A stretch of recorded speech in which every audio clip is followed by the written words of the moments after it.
प्यारे बच्चों, आप सभी का स्वागत है। हिंदी वर्णमाला की इससे पिछली कक्षा जो हमने व्यंजन के ऊपर बनाई थी, उसमें व्यंजन कितने प्रकार के होते हैं ये हमने आपको बताया। व्यंजन 6 प्रकार के होते हैं। एक बार दोबारा से रिवाइज कर लेते हैं। वे अक्षर जो स्वरों की सहायता से बोले जाते हैं उन्हें व्यंजन कहते हैं। हिंदी वर्णमाला में व्यंजन 33 है। ठीक है। व्यंजन कितने प्रकार के होते हैं? व्यंजन 6 प्रकार के होते हैं। उच्चारण स्थान के आधार पर व्यंजन कितने प्रकार के हैं? वो भी 6 प्रकार के हैं। ठीक है। अब अगला प्रश्न आता है कि वायु के प्रयोग के आधार पर व्यंजन कितने प्रकार के होते हैं? मुख से निकलने वाली वायु के प्रयोग के आधार पर। वायु के प्रयोग के आधार पर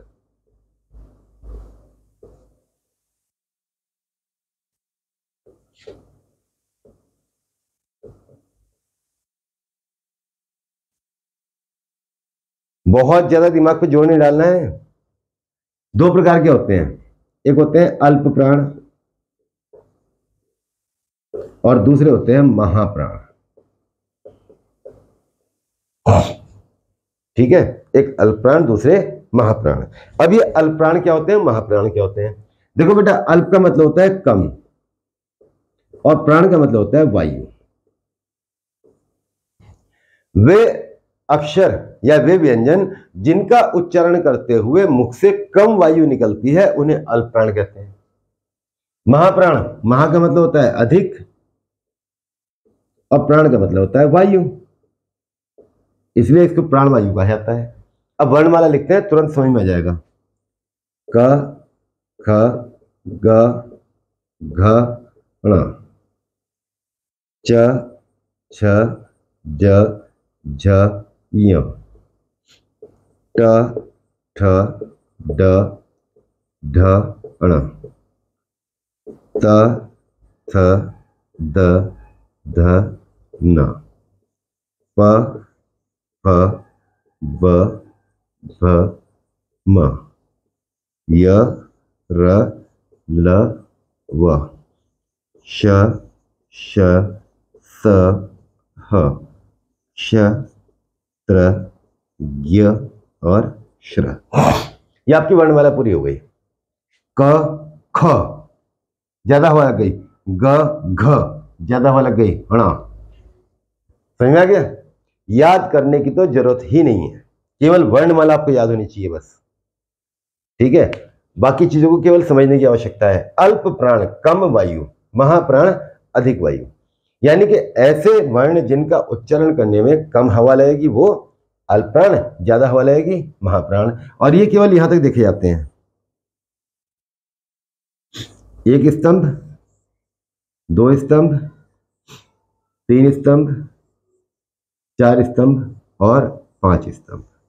नंबर डाल दीजिए 1 2 3 4 5। तो अल्प प्राण में जाएंगे आपके 1 3 5 और महाप्राण में जाएंगे आपके 2 और 4। याद करने की भी जरूरत नहीं है, ऐसे ही याद हो जाएगा। क, ख, ग, घ, ण। जहां हवा कम लग रही है अल्प प्राण, जहां हवा ज्यादा लगी महाप्राण। अब आता है आपका स्वर तंत्रियों के प्रयोग के आधार पर। स्वर तंत्रियों के प्रयोग के आधार पर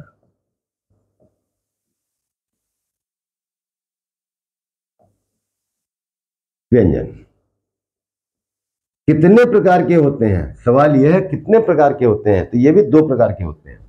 नंबर 1 अघोष और नंबर 2 सघोष। ये भी अभी एक ही बार में याद होंगे, अघोष और सघोष।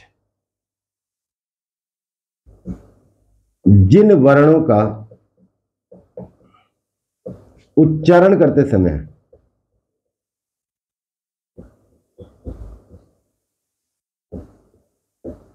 स्वर तंत्रियों में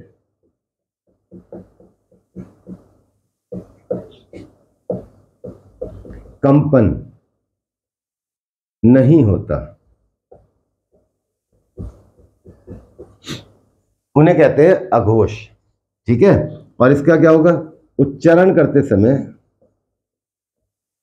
उच्चारण करते समय स्वर तंत्रियों में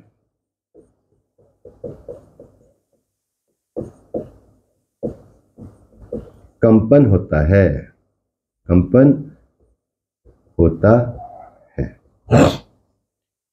नोट्स बनाओ।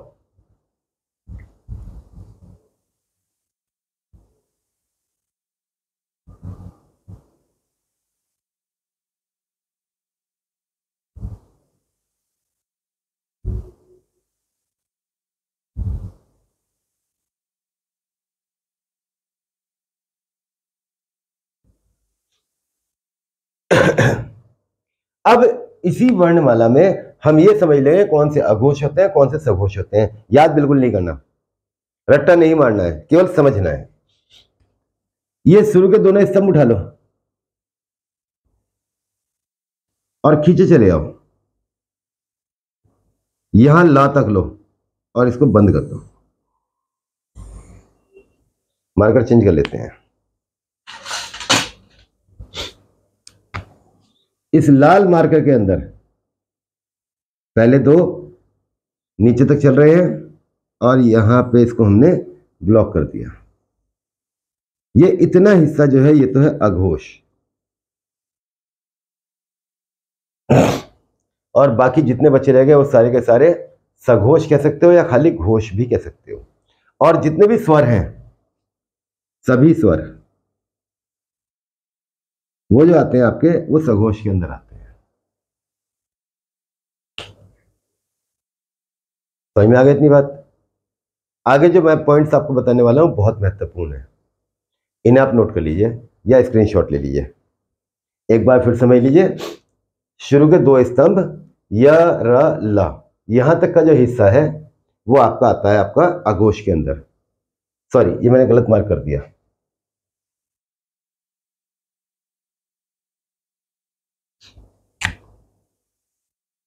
श स स, ये आएगा आपका अघोष के अंदर। बाकी जो छूटा रह गया वो सारे का सारा आएगा सघोष के अंदर। ठीक है, केवल लाल लाल को देखते हुए चलना है। लाल डिब्बे के अंदर बंद, य र ल व ह क्ष त्र ज्ञ श्र, ये सारे के सारे आएंगे सघोष में। ठीक है, तो जो मैंने डिब्बा बंद किया है, ये डिब्बा बंद जो है आपका ये अघोष है, ये आपका अघोष है। इसे छोड़ दो और ये उठा लो। ठीक है, अब जो मैं आपको पॉइंट लिख के बताने वाला हूं वो बहुत महत्वपूर्ण है, आप इन्हें नोट कर लीजिए।